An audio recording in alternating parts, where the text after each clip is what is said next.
Hi, I'm Scott Powers Houston, and welcome to Learning with Power. This is going to be YouTube broadcast episode number 20. Yay, 20! The big 2-0. And this is going to be called The Impact of the Smartphone. And I made a reference to it in the last broadcast.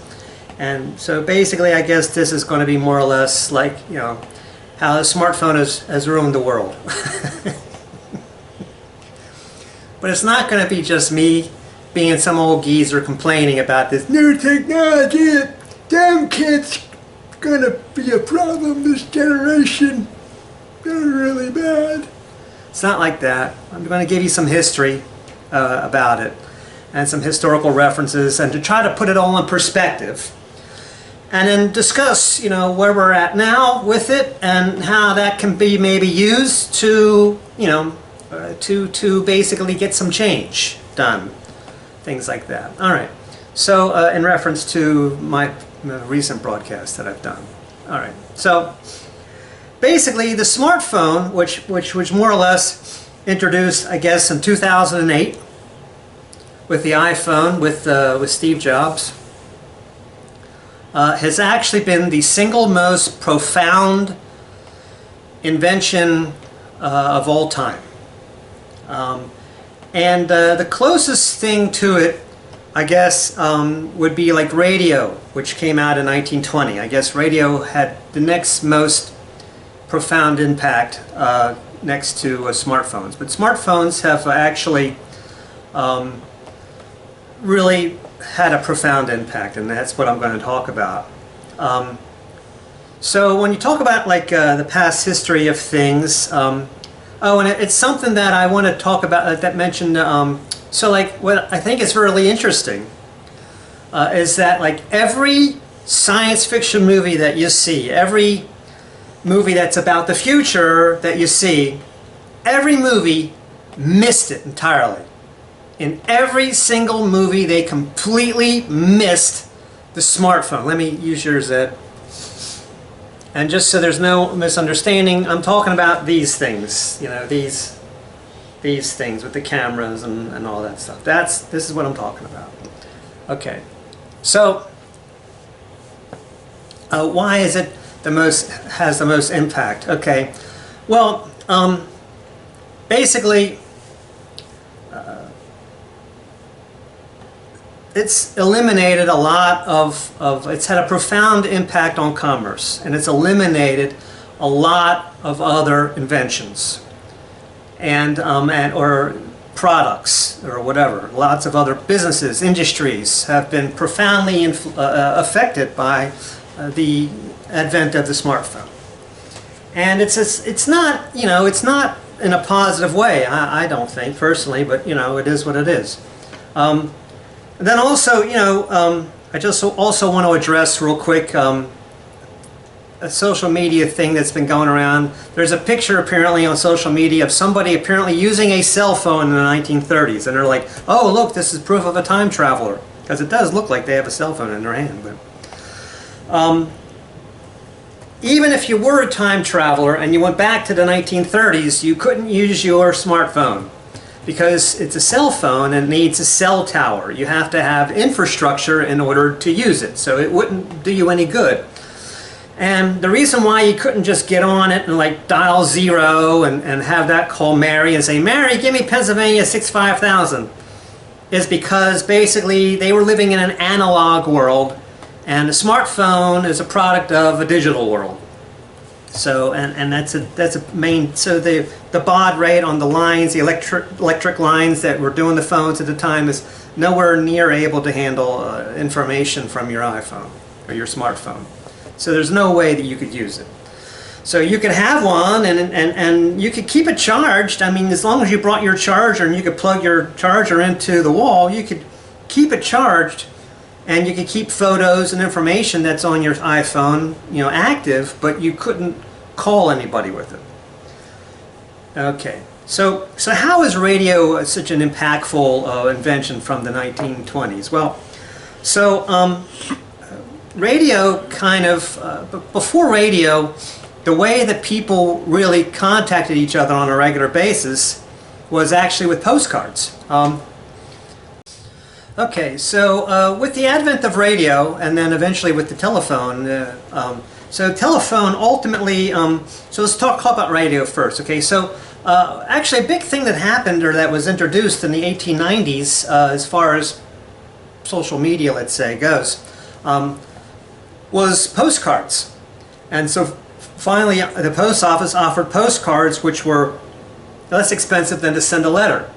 And so now you could communicate with people across town, small messages written on a postcard, like, see you for dinner at 5 o'clock on Thursday.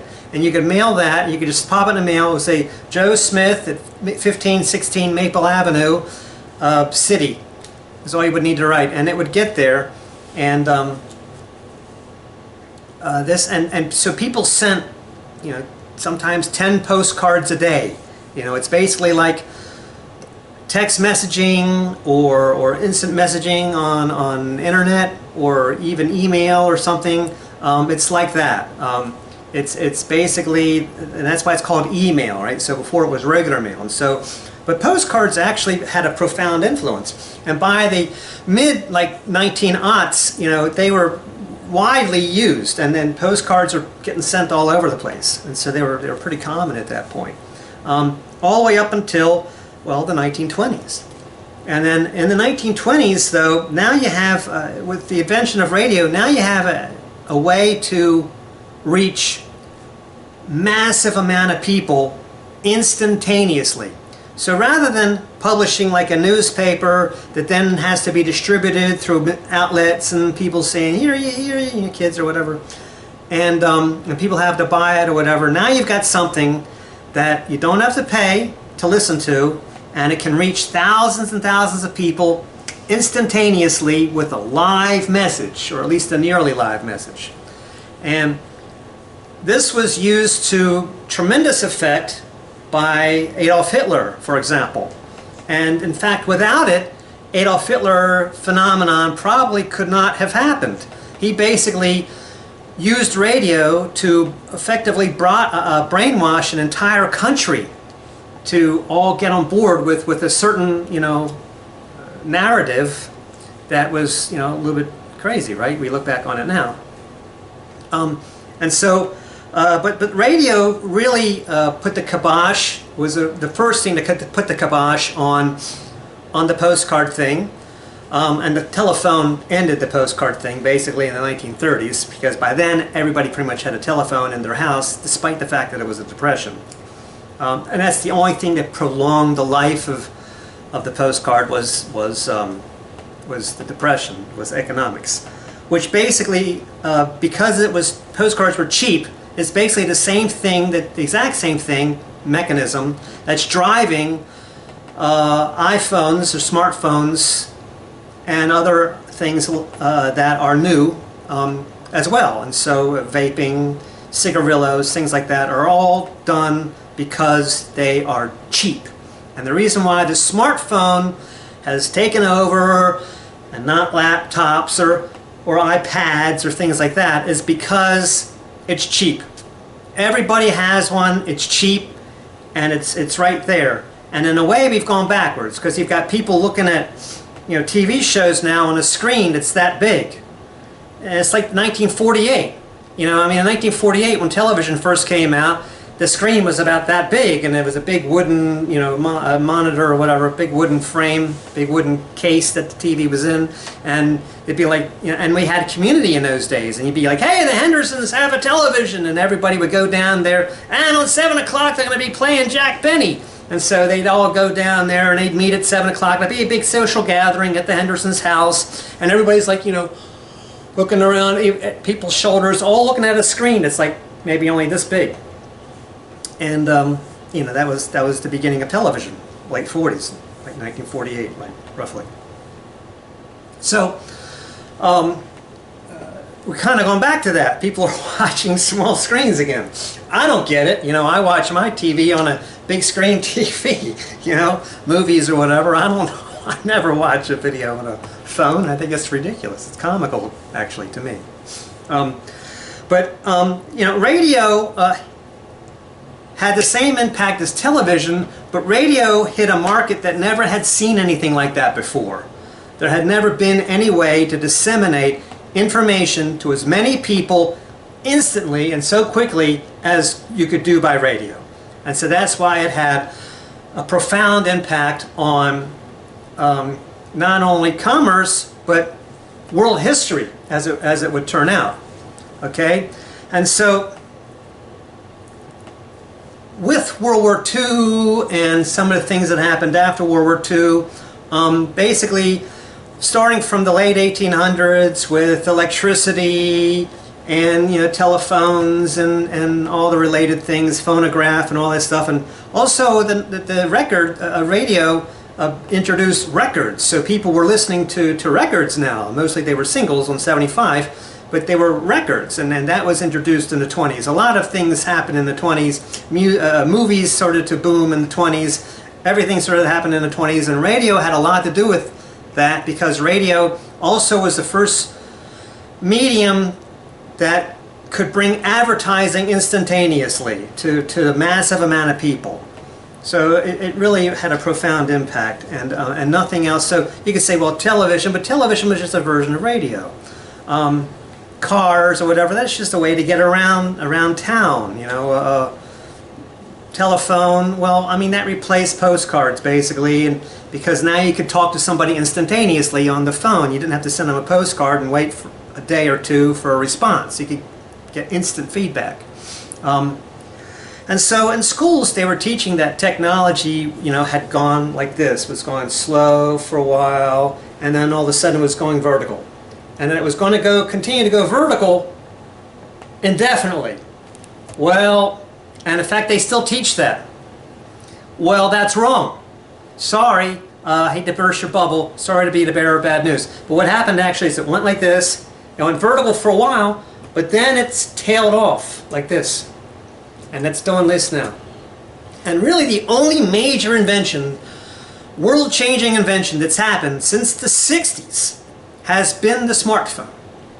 And everything else is pretty minor, calculators. I mean, that had an impact, but it's not a dramatic impact, not a profound impact. Things like that. In fact, after the 1960s is when technology started to tail off significantly. And I mean, in the 1960s, we haven't gone back to the moon. We're talking about maybe we're going to go back to the moon in the 2020s, late at the end of this century, or at the end of this decade, sorry. After 60 years, and they're going to start building a base on the moon now. Like in 2001, A Space Odyssey from 1968. So we're finally going to do that. Apparently, we're going to start to build it finally.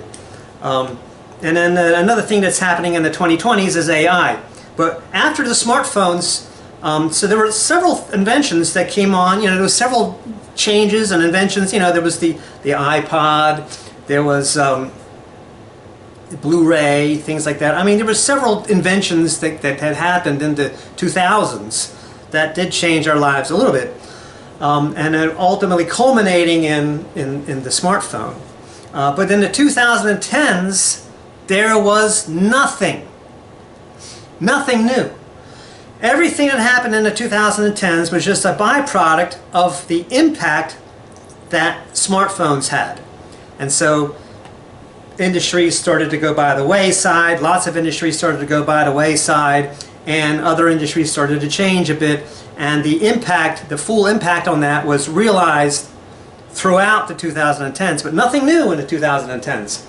And it's the first time that you can say that about a decade where there really was not any kind of significant new technology that really affected people's lives. You have to go back to the 1820s to find a decade that had as little inventions and impact as what there was in the 2010s.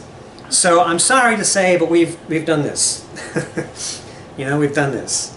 And now all this is just, we're just having the fallout from the smartphone. And like I said, every science fiction movie missed it, and it's a profound thing. And so let's talk about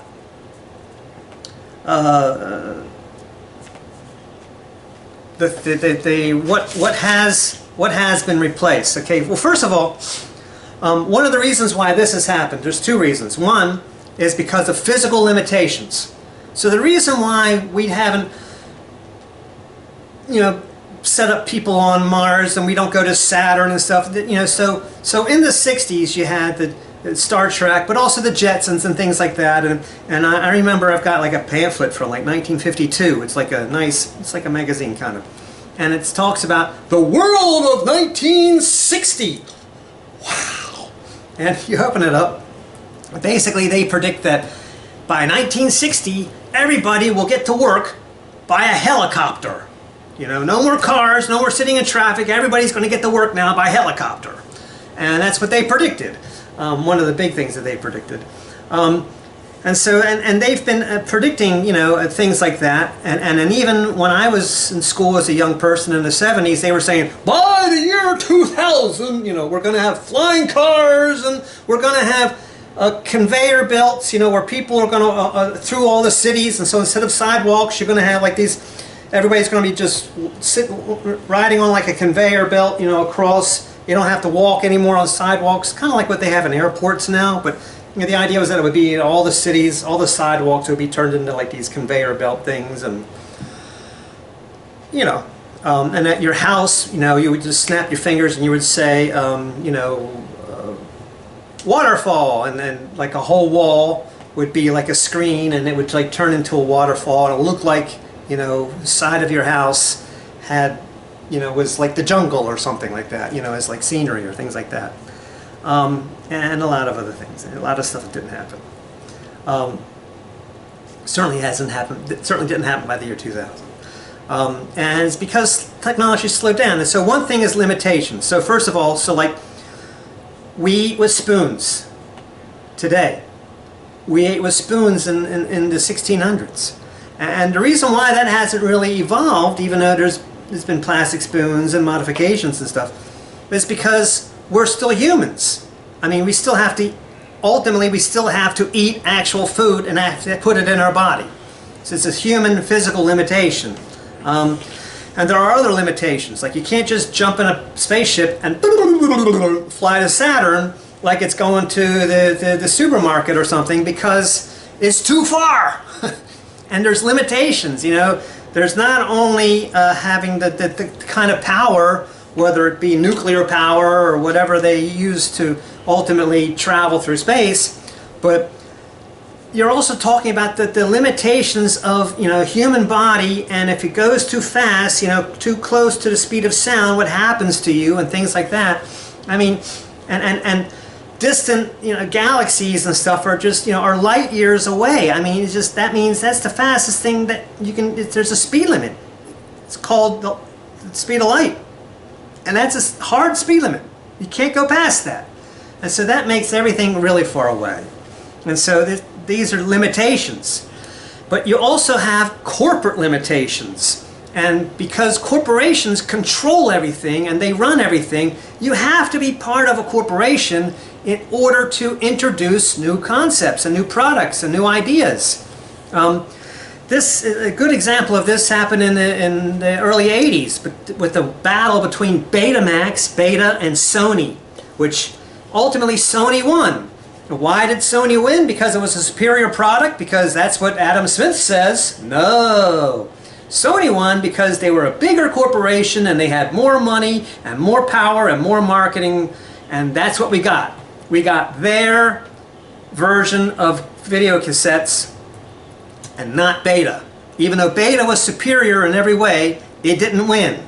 And there's been a lot of countless inventions like that people have come up with, and any independent person that wants to come up with their invention, I mean, there even got to be a scam corporation called the Invention Submission Corporation, basically preying upon idiots that believed in the American dream, that thought, oh, hey, if I invent something, I can pay money to the Invention Submission Corporation and they'll bring it to market and I'll be a millionaire. Yeah, well, that never happened because they don't actually do that. They don't control the market. Corporations do. And corporations limit, they don't want a lot of competition. They don't want a lot of changes. They like the status quo. And so they limit what can be done. And so in the 90s and 2000s, there was one way that some people were able to get out from underneath the corporate, pressure, the corporate umbrella or whatever, and that was if you designed a website. And all of the big billionaires that exist today, every one of them made their money by inventing a website, by creating a website. And because they were able to escape, the corporations. And those are the only people. There's nobody else. So that's a pretty profound impact. And that's happened basically since World War II. After World War II, 1950s, corporations, especially in America, became so powerful and they put the kibosh on inventions. And so the whole Adam Smith theory is out the window, because he never took into consideration, well, what happens if the market is completely controlled by corporations, big corporations that can stop technology from advancing? What happens then? Well, then you have another phenomenon.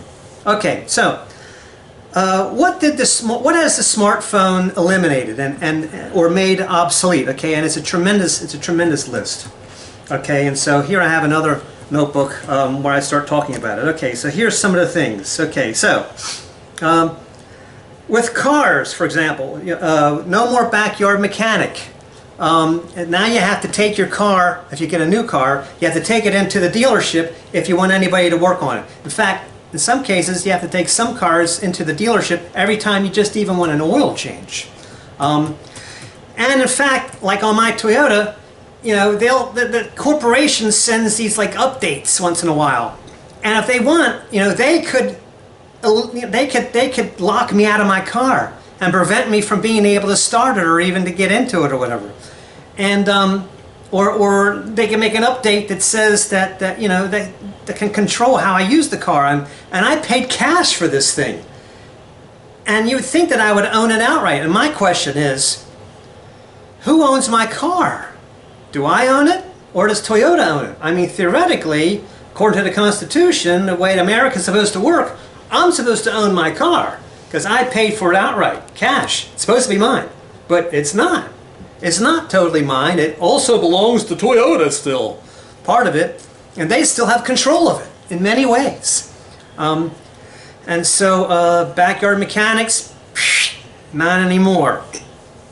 Other things that have been eliminated are like checks. People don't write checks anymore. They don't. Women used to always go all over to all the, you'd always be in line or something and some woman would hold everything up. Now you see that happen, it's an old woman. It's like a 70-year-old woman that's doing it. Young women don't do it anymore. But it used to be any kind of a woman would hold up the line because they're going to write a check. Nobody writes checks anymore. And in fact, in a lot of countries, like in Mongolia, they never had checks. That never became a thing. And you have to have the banking infrastructure to support that kind of a thing. And so a lot of countries never even had checks. But they're gone. Library card catalogs. That was a big thing. And microfiche or microfilm or whatever. Gone. Okay? We'll get to some of these things I'll get to later. Okay, so also with cars is the way that you buy a car. So it used to be that if you wanted to sell your car or if you wanted to buy a car, you would go to the store and you'd buy an Auto Trader. Auto Trader was a really big company, and there were Auto Traders literally every convenience store all over the country. No more. Gone. Auto Trader, gone. Okay. Malls basically were eliminated because all this online shopping, has evolved. And in China, they really do a lot of online shopping, and they've got all these little guys and these little bicycles or whatever with this big thing in the back holding packages, and they arrive and then they unload all the packages and people gather around and find, because they do online, they buy stuff on a daily basis, and those guys ride their bicycles on the sidewalks like a bat out of hell. You got to look out for them, because they'll run you over. We don't do that in America, but that might happen eventually. But basically, shopping malls really took a backseat, and a lot of them have closed. And a lot of them have vacancies too. And also because you don't have mom and pop businesses anymore. It's all corporations. And so there's less businesses now. And so rather than having a mall with 100 different businesses, well, there's only like 20 because corporations have gobbled everything up. So 80 spaces are going to be empty, you know, just because of that. So that's another thing. Kiosks that sell magazines and newspapers and things like that, gone. No more kiosks. You still see them in Asia, but they're slow to change on those things. Retail shops basically are dwindling because it's not. It's, you know, people are buying online, so it's even causing retail shops by and large to go away. Books. No one buys books anymore. No one reads books anymore.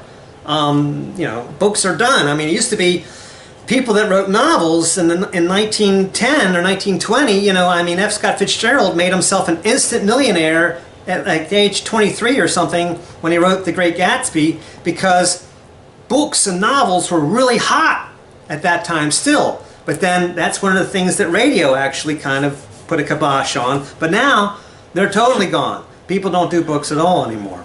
Another thing is free TV. Gone. Now it's coming back with things like Roku and Tubi and things like that. It's coming back, and actually that's now eliminating cable. So cable TV, goodbye. It's going to be gone soon. CDs, compact discs, going by the wayside. In fact, Blockbuster doesn't even sell them anymore. Most of them, a lot of places don't even sell them anymore. CDs and DVDs also gone. DVDs gone. What has made a miraculous comeback, though, is vinyl albums.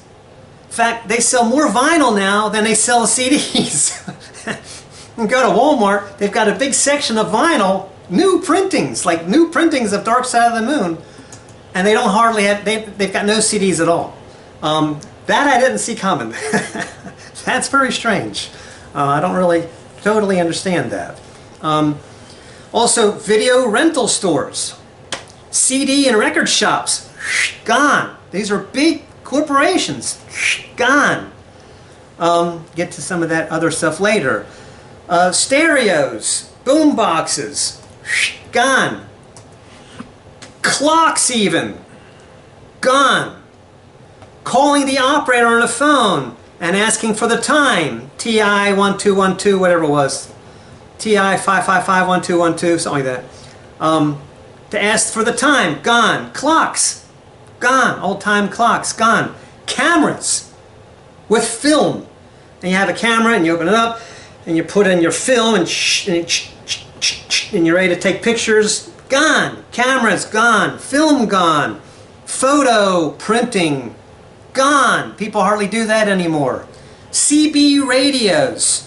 They're loaded up and trucking there, breaking 19, breaking 19. I see a couple of Smokies, a couple of Smoky Bears are down the road. Look out! Come back, you know, whatever. Gone. CB radios, gone. Pagers, gone.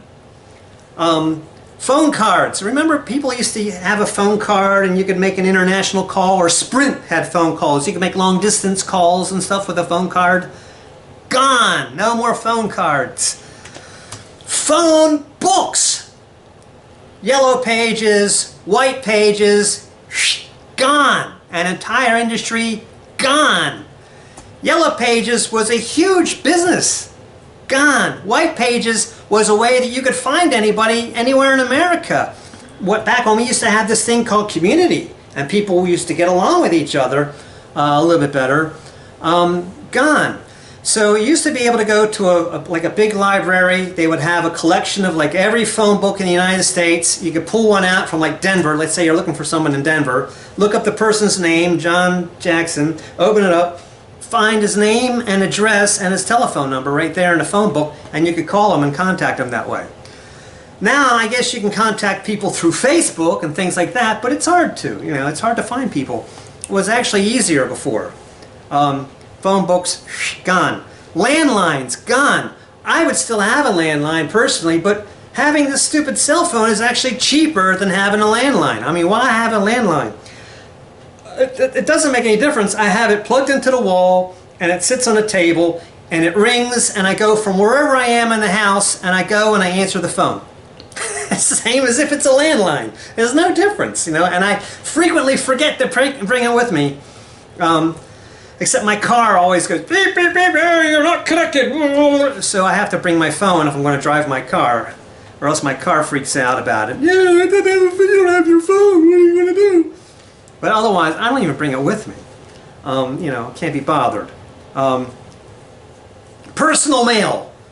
Like I said, postcards, letters, a letter just saying hello or whatever, regular snail mail, personal mail, gone. So the only reason we get mail anymore is basically for all of the advertisements and flyers and stuff that they stuff in there. That still exists. That's the main thing that keeps mail alive. In fact, it's the #1 priority of the post office is to mail that stuff. More important to mail that stuff than your personal letter.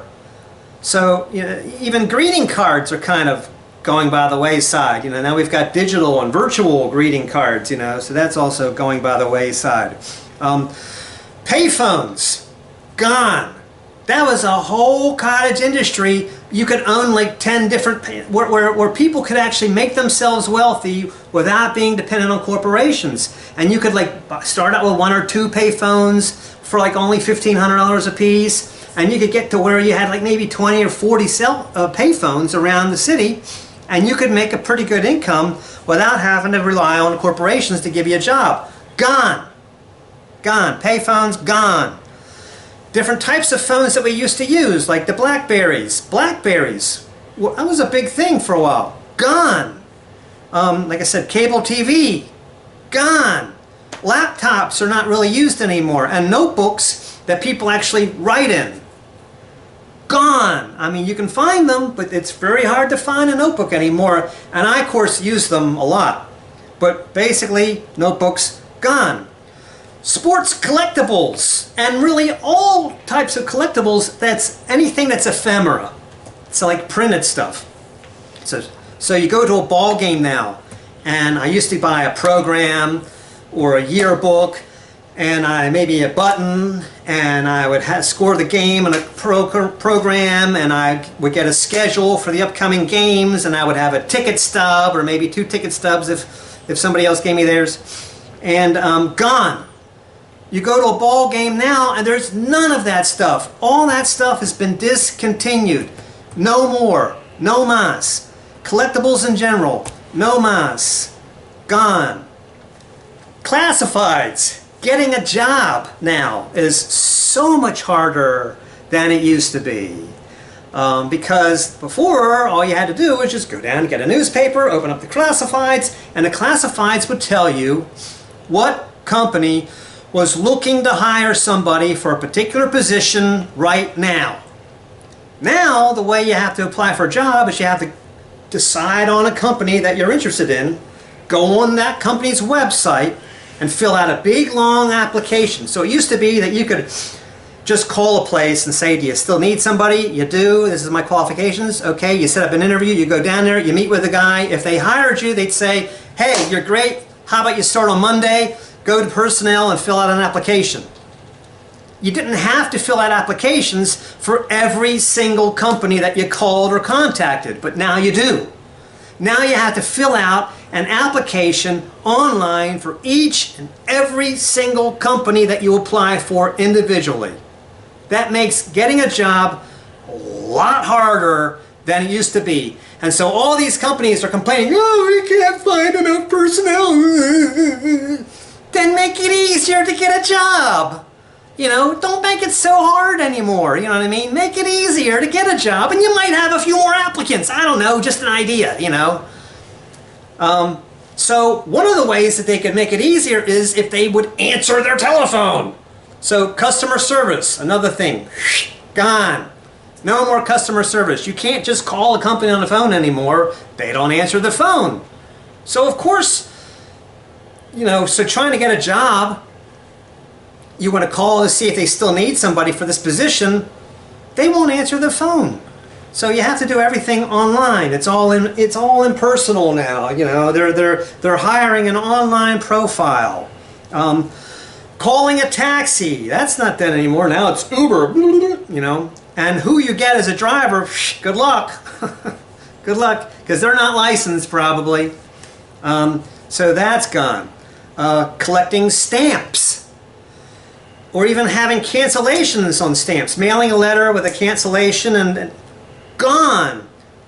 Coin collecting postcards, maps. I have a whole collection of maps from all over the world. Gone. They don't make maps anymore. Oh, just go to MapQuest on your Google search, on your phone. No more maps. Gone. Postcards. Gone. So collecting has totally changed, and now they try to make virtual collectibles. Who wants a virtual collectible? I don't care about virtual collectibles. I play fantasy games. And when I win a league, I get a trophy on the website. It's a little trophy. Yay, you won for 2019 or something. I'd rather have a real trophy to put on my shelf. I don't care about a virtual trophy that much. But anyway, so virtual collectibles now. And now a new thing that's come out is called, what was it called? Pop-Cons. They're little dolls with big heads, little troll-looking dolls with big heads, and that's basically a Beanie Baby thing. It's another thing that the internet has changed, and that is, and I'll get to that later on, but marketing has changed dramatically, and so I'll cover that later. Okay, so another thing is gone. How much baggage you can carry on your plane? Much less now. I used to be able to take like 50 pounds worth of baggage internationally. Not now. Now it's 20 pounds maximum. So just a little bag, unless I want to pay extra. Air tickets. No more air tickets. Magazines in general, all gone. So the magazine giants and the Hearst, Randolph Hearst, who's a newspaper magnate. These people out of business, gone. Retail, cursive writing in cursive. They don't teach it anymore. So kids have no idea. So even if you brought in a postcard from 1920 to a school, the kids in school today would not be able to read it. So their connection to history, gone. Because they can't read the gibberish that people used to write, which was called cursive. They don't teach it anymore. And it wasn't that long ago when we used to write in cursive. So, gone. Shorthand, of course, totally gone. Reference books. So not only are books gone, but reference books are totally gone. So like encyclopedias, things like that, any kind of a reference book, gone. Totally gone. There's no market for that at all anymore. Fax machines. Remember when we had fax machines? Or answering machines? Gone. Those devices, gone. Calculators even, gone. Printed resume. Remember you had to print up a bunch of resumes and you had to go to your job and you had to give them one of your resumes? Gone. No more resumes. You make a resume, but you have to put it online. What's another thing? Music. Gone. I'll talk about that in another broadcast, and I'll talk about the history of music. But basically, people do not do music the way they used to. So as one of the lessons that I used to teach, I used to talk about music, and I used to say, okay, how many of you have bought a CD in the last month? And it would be like nobody. How about the last 6 months? Maybe one person. And then I would say, okay, well, in 1965, every one of you would have raised a hand and said that you bought one within the last week because all their money was spent on buying 45s. It was huge. No more. You find somebody on the internet that says, oh, I just love music. You're looking at a baby boomer. It's not big anymore. And in fact, what do young people listen to? Pink Floyd. From 70 years ago, or from 50 years ago, from the 70s, from 50 years ago. They're listening to music from 50 years ago. That's like us being young in the 1980s and listening to Glenn Miller. Yeah, I love this Glenn Miller, man, he's great, you know. Or something like, or Gershwin. Ah, I love Gershwin tunes. They are the greatest. Music gone, okay? Basically, music is gone. Okay. Other things. Okay. All right. That's it for that book. Okay. Yearbooks, programs, schedules. Music in your car. You can't buy a car that has a CD player anymore. And radio stations totally suck. I mean, they basically, it's all iHeart now, and it's all got to be done through your phone, and it's all got to be done through Spotify or something like that. So when I bought my car, the guy hooked me up with Spotify and loaded it onto my car and all this stuff. And so you have to use your smartphone in your car in order to have music in your car. So music in your car, gone. When I'm trying to follow baseball, and I want to look at box scores, gone. Everybody just looking at so at TikTok is everybody is just looking at these feeds like this, and the kind of impact that has had is incredible. I mean, like I remember when smartphones came out. So in the early 2010s, I remember being in Korea. And I'm riding a train from Incheon Airport into Seoul, and I'm sitting on the train, and there's a whole bunch of people, and most people are young, but you know, some people are like in their 40s or whatever, and it's a whole, you know, in the entire car, and everybody is just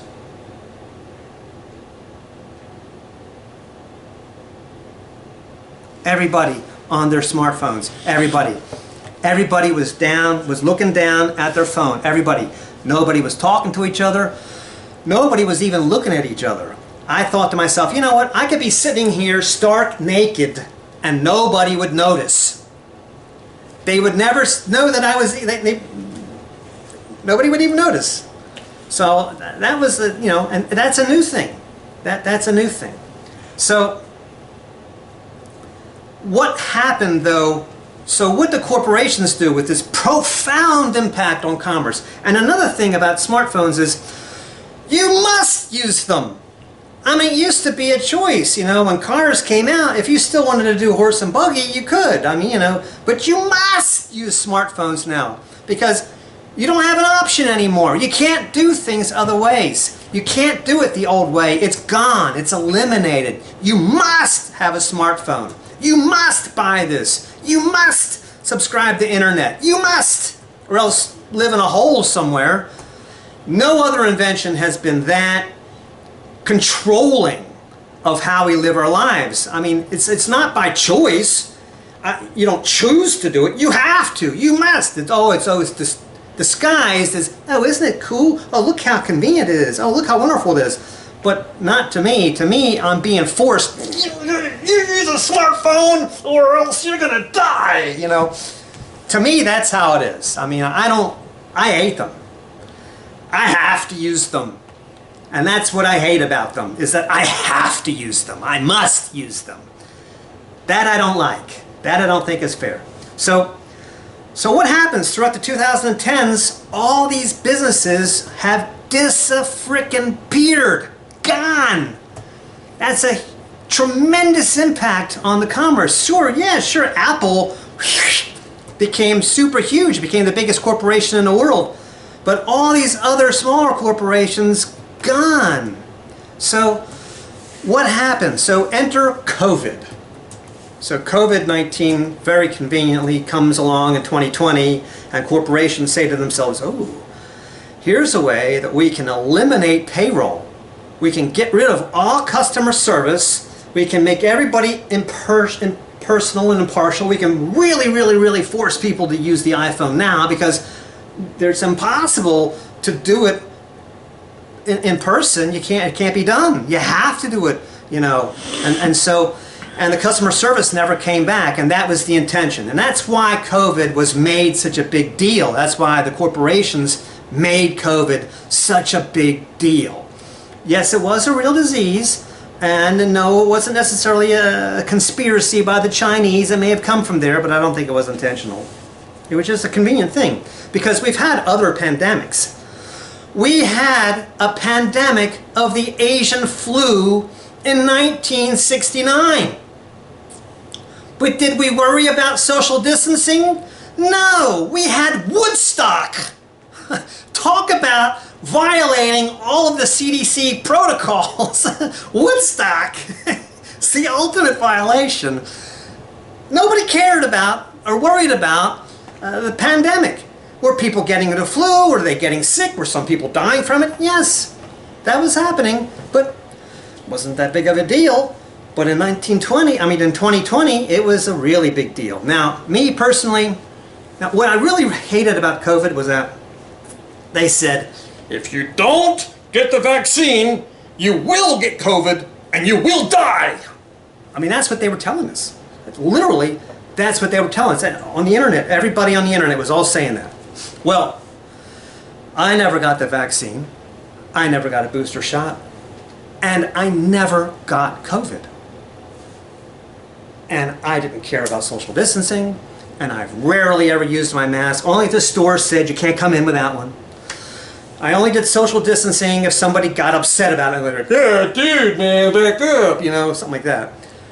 Otherwise, I didn't care. I didn't change my life at all. And I didn't get it. Big surprise! Why was I so confident about that? Because, I mean, what about plague?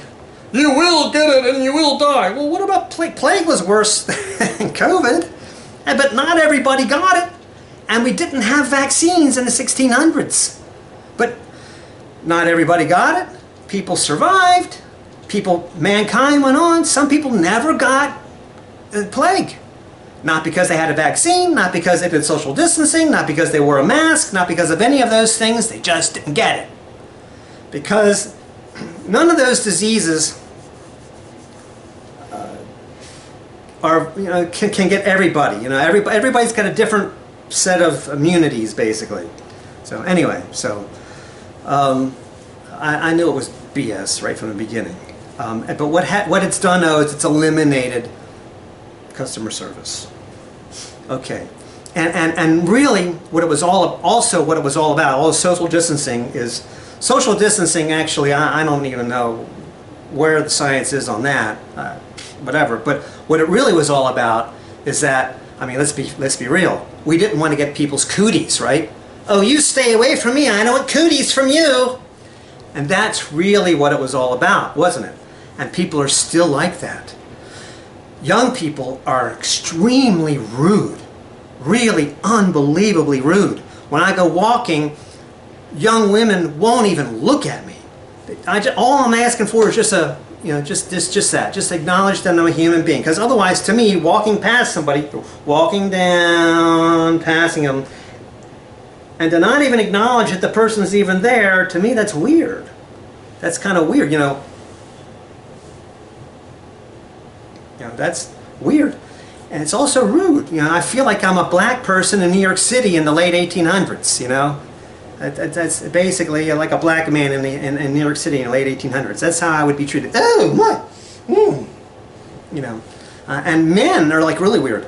So like if it's like a teenager or something and the father's with her, they'll jump in front of her. They'll put her on, on the far side, and he's like I'm gonna like attack her or perv on her or something. You know, I'm sorry, I'm offended about that. Or a young man who's with a girl, he'll get in front. He'll be like, and then the girl won't even look at me. You know, I find this offensive, and it's only in America that I've ever seen that. I mean, that's not how they are in Asia. A little bit like that in Europe, because Europe's really heavily, the whole West is influenced by America. But Asia, no. Africa, Northern Africa, anyway, no. Anyway, I find that so social media has made people actually very, very antisocial. So there's no more sense of community now. In fact, community is a bad thing. Social media has got negative influences. It used to be community was a good thing. It used to be, and it used to be done through the church. It was I mean, I'm not religious, but it was the big thing that the church would provide to the community was the sense of community. You know, if you were poor or something, they'd help you out. If you were sick, they'd help you out. If you were infirmed, if you were disabled, they'd find some way to help you out. I mean, there was a sense of community, like you belonged in the community. It used to be very big. And being in a community, feeling a sense of belonging to a community was a very important thing. But that's gone now. And the results have been not so good. Now you've got children, depression in children, where they're like feeling they need medication or they're feeling even suicidal, has doubled since 2001. Doubled. It's gone from 5% to 10%. That's a profound difference. So kids are really not dealing with the changes very well. No one travels anymore. Well, why should I travel? I can get everything on the internet. So international traveling is very down. Less than 10% of the people do that. And only about 40% of the people have a passport anymore. And so it's also splintered everybody into all these groups, which corporations actually want. So it's impossible to be unified because you've got all these groups now that hate each other. So you've got Trump supporters, yeah, Trump, MAGA 2024, yeah, who hate liberals. They hate the libtards. They hate Biden. I mean, they hate him. And you've got liberals, Biden supporters, who hate Donald Trump. They pray that the guy dies tomorrow. I mean, they hate him. And they get all excited. You know, so like when he was convicted of these bogus charges or whatever that he was convicted of, the left was like so excited. Hey, did you hear about what happened to Trump? He's guilty. Ha, ha, ha, ha, yeah. Because it's all about hate. It's all about hating one guy. It's not about the issues. It's not about politics. It's all about hate.